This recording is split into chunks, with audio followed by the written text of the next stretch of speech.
Hello, my name is Spencer, and today I'm here to talk to you about Endzone, A World Apart. This is a post apocalyptic city building game where you are inhabiting a world post global nuclear disaster, and you are trying to help your people survive and hopefully thrive in this hostile world filled with droughts and radiation and sandstorms and all of that kind of stuff. But before we get into that, you have to look at the options menu. So there's plenty of resolution options, which is nice.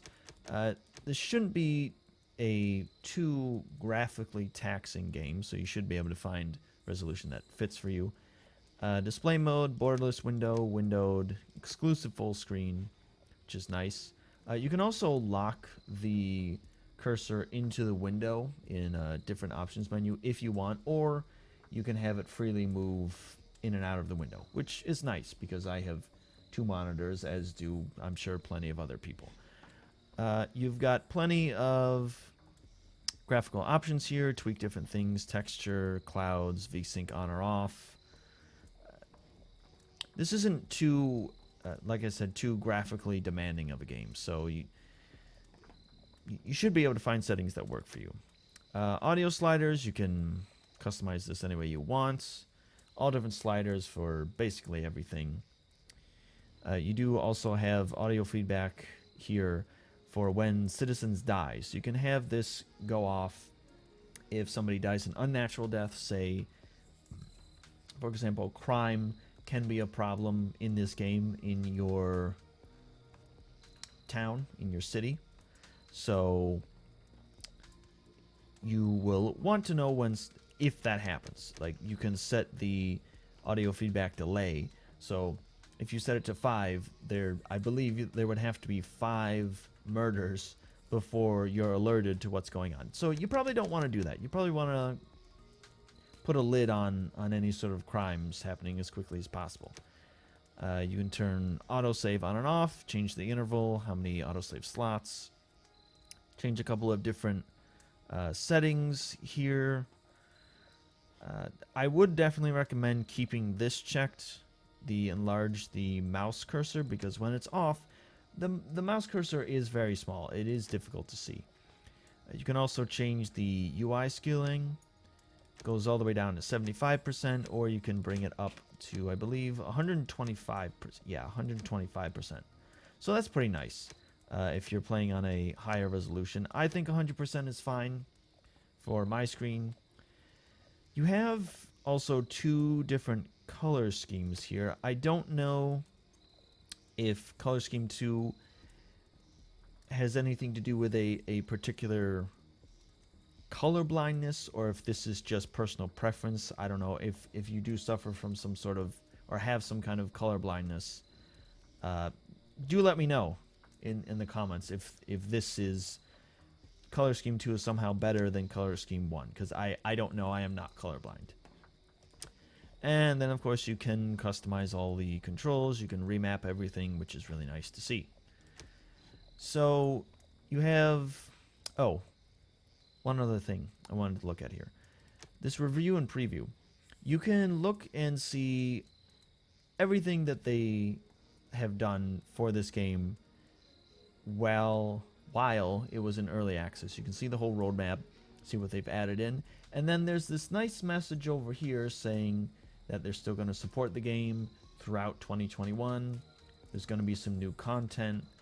There's going to be bug fixes. So they're not just leaving the game out there to, its own devices after it's out of early access. They're going to support this thing for a while, which is really nice to see. So I'm happy to see that. You got a couple different options here. You have a tutorial that you can do. I spent about an hour and a half on the tutorial. It is very long. I didn't do the whole thing because it was so long, and I figured I got most of the basics, so I was fine. You have survival mode, which is just basically sandbox mode, and then you have scenarios, which I haven't really done I haven't done any of these, but they are different specific goals for you to achieve in them. It's not a sandbox. So there's a number of these. I think there's about 10 of them here, 10 or 11, something like that. Just different challenges that you can do. So that's nice to see. But for now, I already have a game started, and I've put, I don't know, I'd say 3 or 4 hours into this. And as you can see, it's pretty dreary. Despite everything that I've built up here, it's it looks post-apocalyptic, definitely. So one of the things that you need to be aware of about this game is that there is almost always the threat of radiation. And the game does tell you that radiation levels change over time. So if you click this right here, you can see how much radiation there is. There's none, low, medium, or high. There's none right now. I don't know why there's none, but as the game has said, it comes and it goes. There was a period of time when my zucchini and pumpkins, and I believe these are pecan seeds, were all tainted with radiation. Same with my hunting lodge. I had to shut these down and not be collecting food from them, because otherwise my people were going to be eating irradiated food, which is not good for their health, as you may imagine. So I had to shut those down. You can actually set up I believe it's this, a decontamination post, which I did right after things got contaminated, so that it could clean up the food. But I don't want to get too far ahead of myself. The first things that you're going to want to think about are the basics. Water is the most important thing that you want to think about. So you've got a couple different options here. You can have a jetty, like this one, where you can assign water carriers that all they do is they go over to the body of water, scoop up water in the bucket, and then place it in a cistern, or actually a water tower. This was a cistern. I upgraded it to a water tower. But they store it there so that your citizens can use it. And there will be periods of drought. You can see down here that there are a lot of periods of rain and a period of no rain, but there is a drought coming in a few seasons. We're on season 27. The drought is coming in season 32. So we do want to prepare for that. We want to make sure that we have enough water to survive, because the only way that you're going to get water in a drought is through a well, which I do have one over here. I also built a couple of rain catches. I have 2 of them just to try to bolster my water reserves. I still seem to be having a hard time collecting very much. I think the most I've gotten is a little bit over 2,000. I am having a bit of a food problem here. I'm not sure what the issue is there. So we've got water covered. Food, you start with, I believe it was 2 seeds. I had this zucchini and this pumpkin. And as you can see, there are quite a few options here. And I'll talk about this in a bit, but you can go on expeditions to find other seeds, other materials, and things like that. So I did find potato seeds on an expedition, and there are quite a few other seeds that you can pick here. Same with the orchard. You have to go on expeditions to find more of these. There is a pretty good variety of fruits and a couple of types of nuts, pecans and walnuts, that you can build there.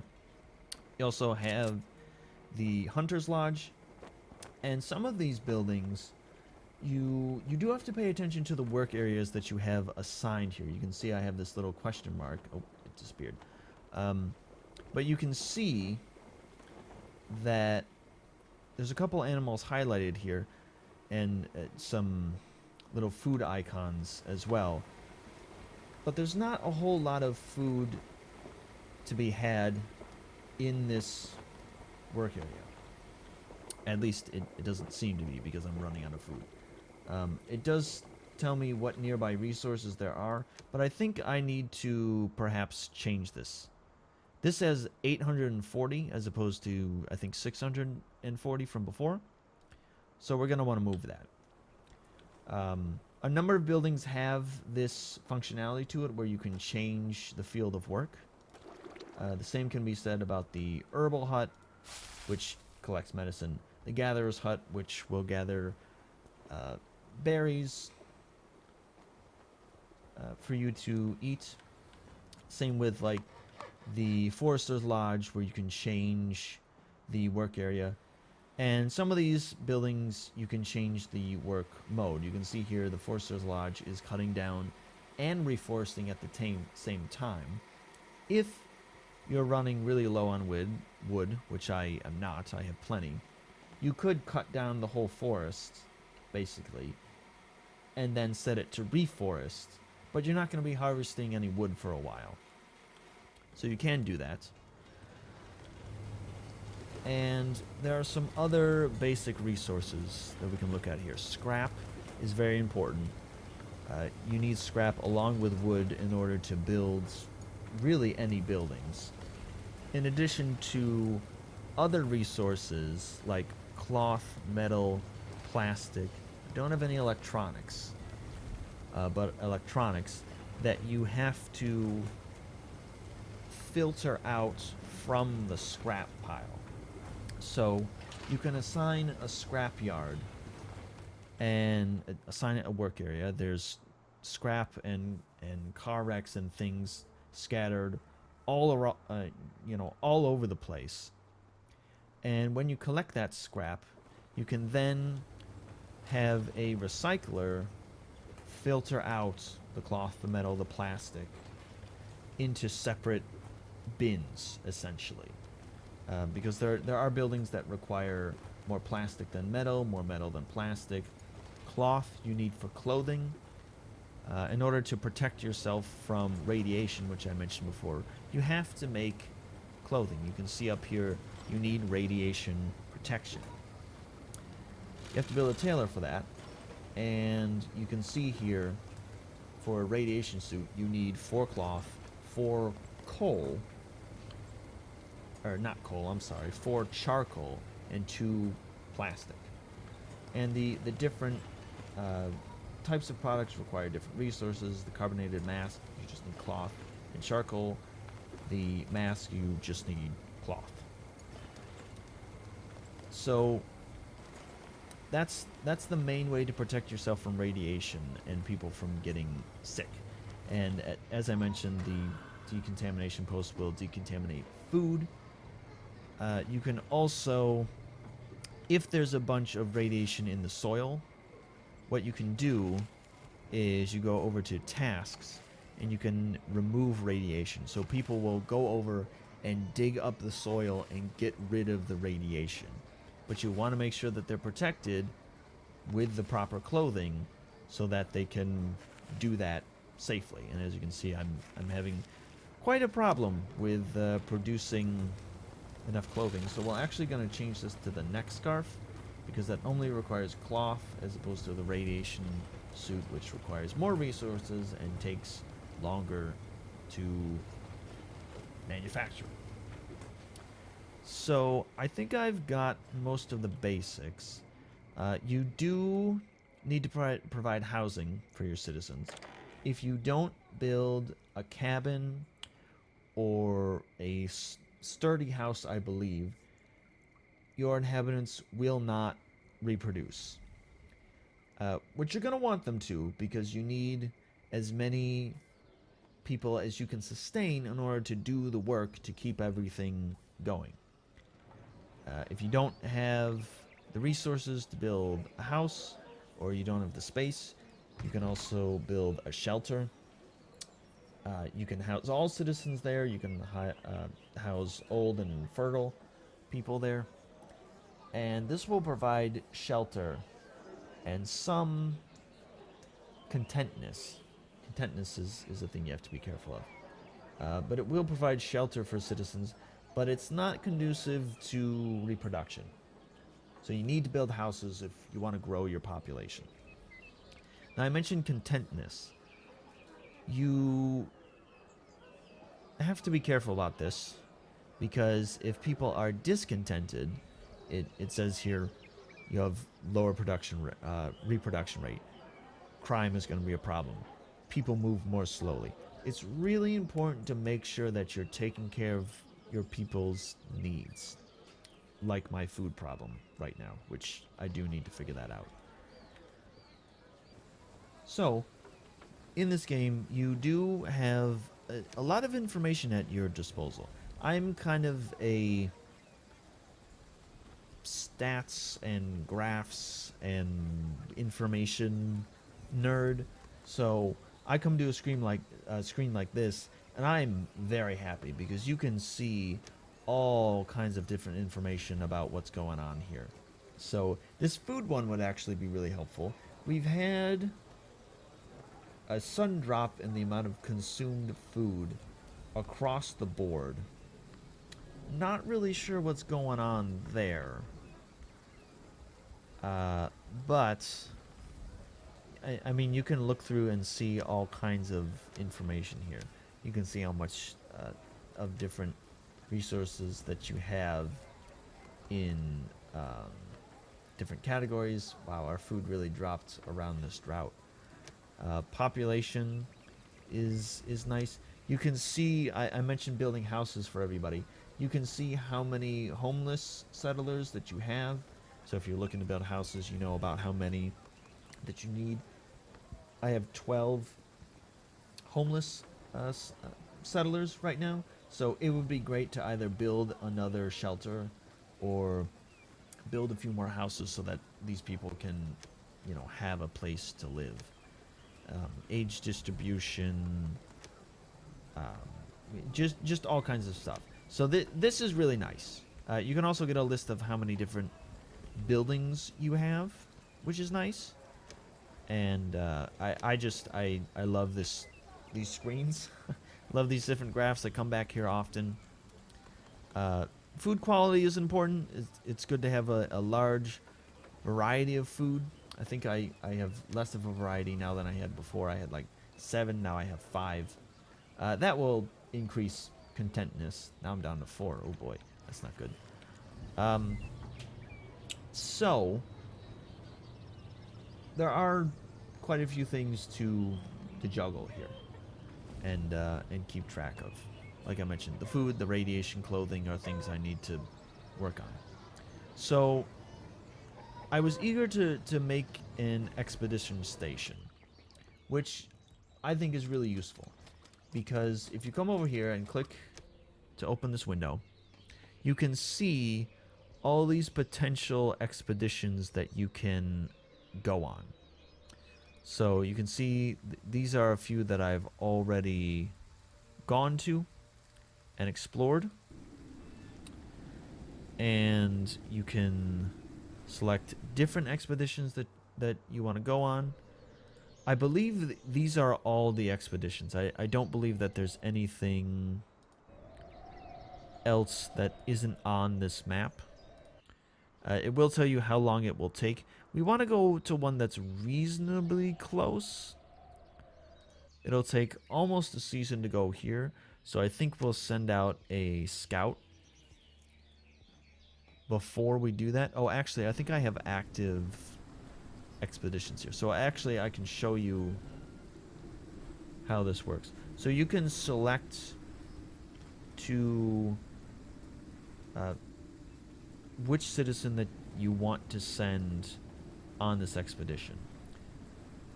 And you can also select the tools that they take, which will make gathering things easier. You can choose their protective clothing.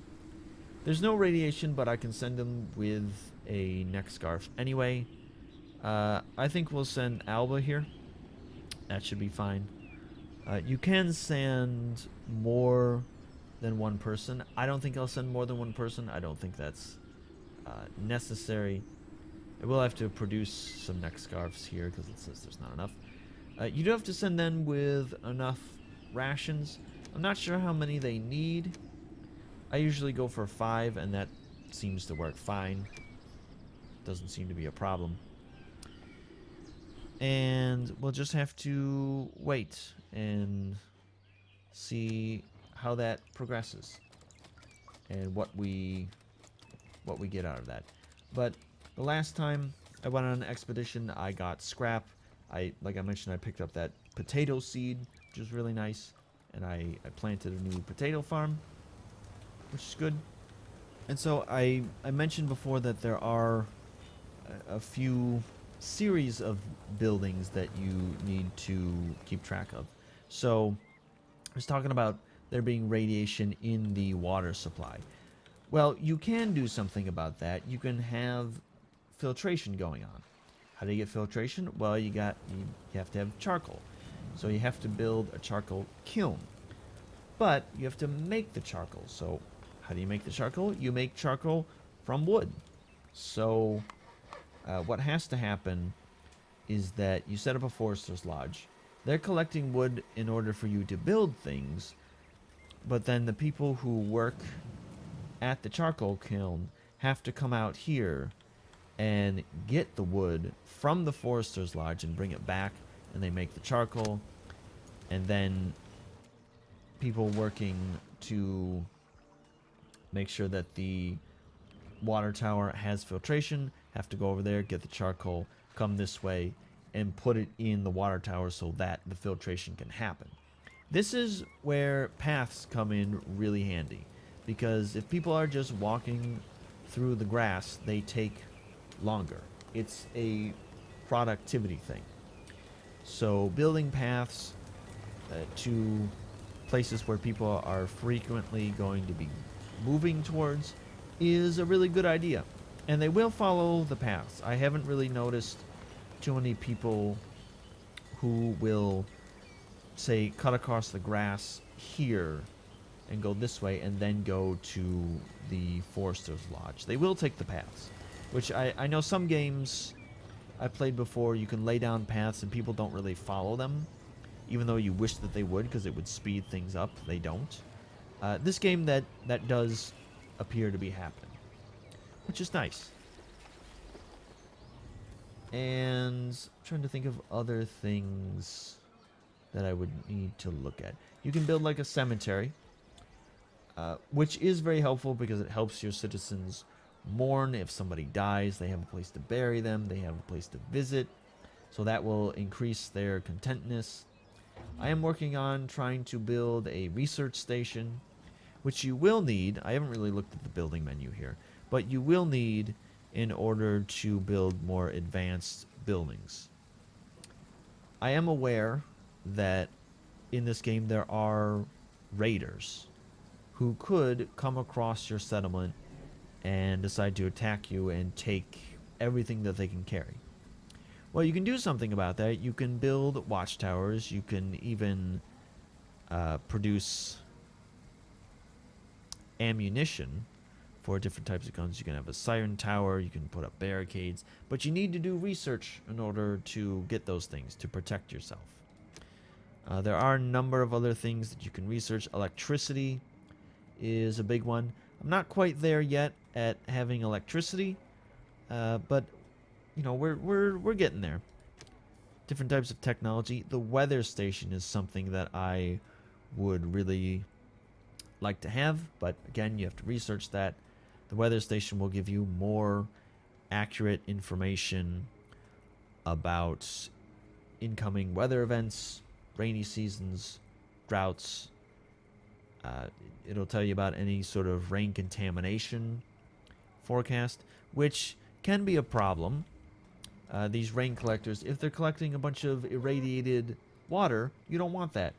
If the jetty and the water carriers that work there are collecting irradiated water, you don't want that. Again, that's why the well comes in handy. The well doesn't get contaminated. It's groundwater. It's deep underground. You don't have to concern yourself with that. As I mentioned, water is the most important resource. If a bad drought comes through and you don't have enough water, people are going to die from thirst. die from dehydration, which is really, really bad.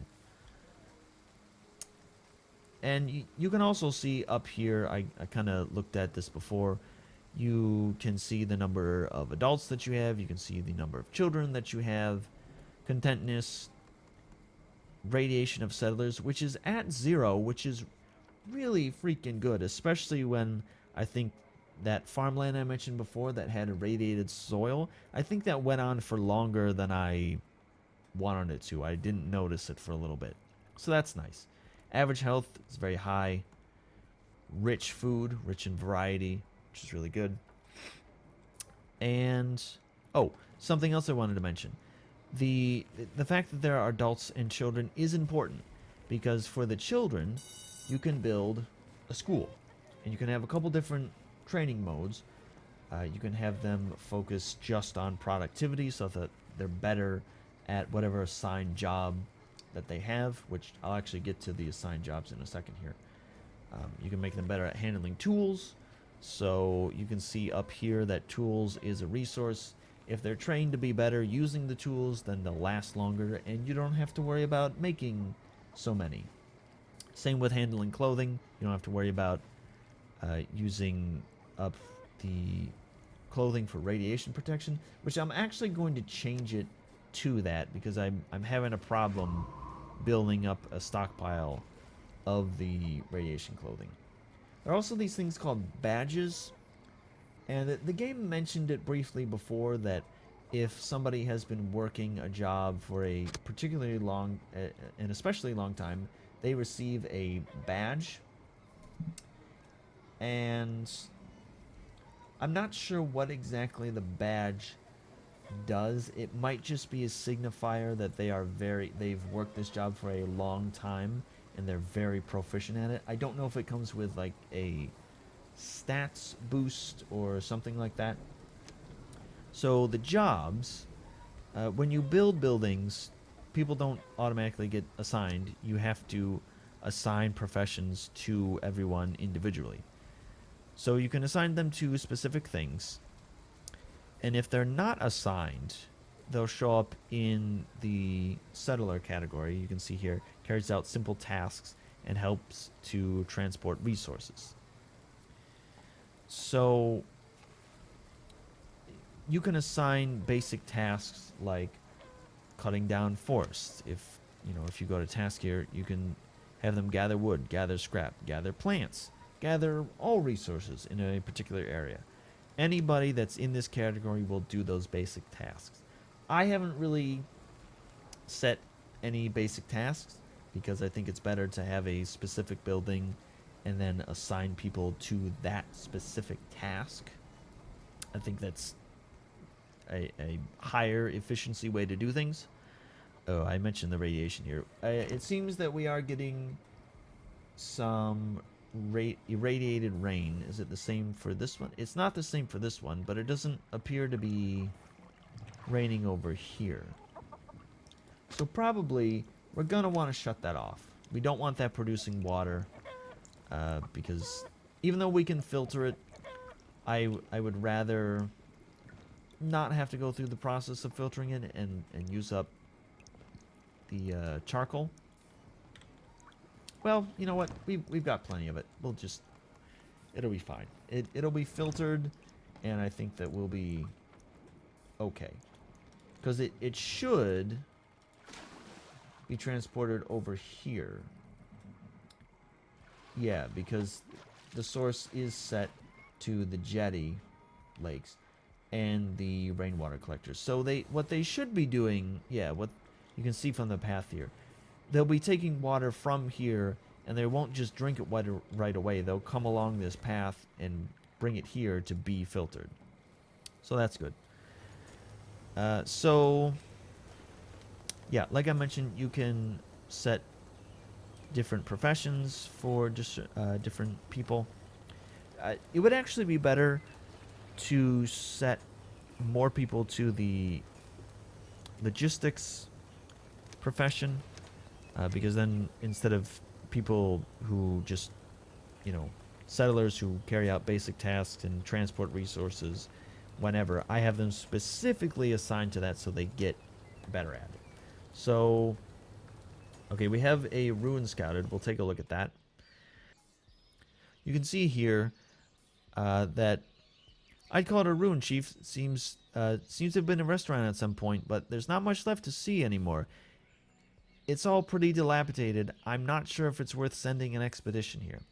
So sometimes you may send out an expedition and you don't really turn up anything here. Oh, another expedition is already on its way. So we might get something from this and we might not. We'll just have to see. And I mean, there are a number of other things that I could mention. You can set up, for instance, the medical facility. The herbs that you collect can be used here to treat people who are sick. We have tons of herbs. I don't think I have to worry about anybody being sick. Oh, the research station is up. Actually, I'd like to do this because I haven't actually looked at the screen before. So, yes, what you would need to do is come over here. I believe there should be, you should be able to assign researchers specifically. Oh, we have one, but let's give it 3 researchers. And they will generate knowledge points as you research things here. Well, you know, again, I haven't actually used this this screen before. So what I'd like is, I actually don't know how to select things. I think you have to wait for research points to be generated. I believe so. I don't believe that I can do anything with this at the moment. I just have to wait. So unfortunately, I don't think I can show you that right now. But I think I've covered the basics here. I do really like this game. It started with, I should mention this, you start with just this bus. This is where all your resources are, and it's still kind of the center of everything of your settlement. It doesn't look like much, and you can upgrade it throughout time. It'll give you more storage capacity and increase their confidence. You can see there's a little fire here that wasn't there before. Oh, I should mention, you can do a couple of things here. A lot of these buildings I have not actually created, but all of these will boost citizens' confidence. Or contentness. No, confidence. That's what it says. That's discontentment and confidence. Yeah. It'll improve their confidence. I wanted to build a campfire, but kind of already have one there. And the campfire's pretty large. Actually, we could probably put a campfire right there. Sure, why not? I don't have one anyway. So that'd be nice.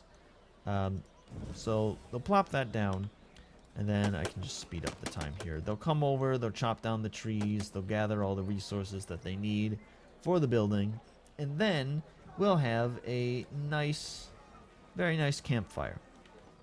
People can gather around here, they can relax, it'll make them happier, and happy citizens are productive citizens, and that is what we want. And you can see it's been built. So we've got a really nice campfire. Everybody can come sit down. More like a bonfire, honestly. So that's really nice. You can also... Oh, look at that. There's little lanterns from this cemetery. I've never noticed that before. But you can do some other things to boost their confidence here. You can build street lamps. I have this little scrap totem. Oh, I should mention attractiveness. Attractiveness is a nice thing to pay attention to because it will negatively affect citizens' confidence if the attractiveness is really low around their buildings. So it's pretty high over here because I've upgraded this. I've added decorations. This is a market that will also boost their confidence. And people don't want to live close to these manufacturing buildings. They're loud, they're smelly. People don't want to live near them. I don't know why I built this house here, but their attractiveness is pretty low. It's at -4. So we can actually come to decorations here. And you know what? Why don't we give them a nice hedge and maybe put a little torch outside their right outside their house. That'd be nice. Oh, On the other hand, you could pay for protection. But that would be so boring. now this has not happened before. This will be raiders. So they're offering I can either pay them tribute or refuse to pay tribute. I probably want to pay them tribute because I don't have the research to build protection for myself. So I'm gonna go ahead and pay it. And I've got plenty of water. That's like the most valuable resources. I'll just give them. I don't want to give them too much. I can't really offer that much. I can give them water here. I don't want to give them too much. I want to give them just enough so that they go away. I have 6,000. I'm giving them about 2,800. That's fine because I don't have a lot of food. I don't have a lot of decontamination kits. I don't have a lot of tools. So I'll just pay them in water. Maybe some other time. Yeah, I don't want to deal with them. Yeah, I've never seen that happen before, so that was just on the fly. Never seen that. We'll take a look at this other expedition. Okay, so we can explore around here. I did explore another location where there were a couple of these interest points that you could look into. So we'll have her look inside. Paint signs are still hanging everywhere on the walls. Okay. Ah, you can explore different rooms in this area. So, oh, we can continue here. We got, ooh, that's nice. 24 electronics. I haven't been able to make electronics, so this is really nice. You can check out the kitchen. Nope. Couldn't get any more from there. Cold storage. What else we got? Empty and disintegrated into dust. So I guess there's nothing here. Okay. So I don't think... Oh, we do have more. Okay, it's a good thing. Oh, and I found somebody there. I found a settler. That's really nice. Okay. So that's really it. Then we've got a summary of everything that we've got. This is a pretty good haul, especially the electronics. That's really good. And we'll loot and return. Safe trip home. And then they'll make their way back.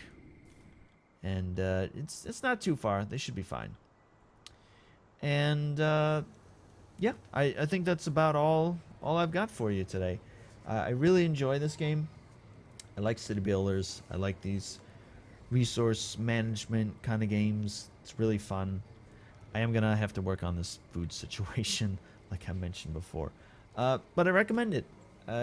This game recently came out of early access. Seems really good. They're gonna support the game through 2021. Oh, don't worry about this. They're gonna support the game through 2021, which is really nice to see.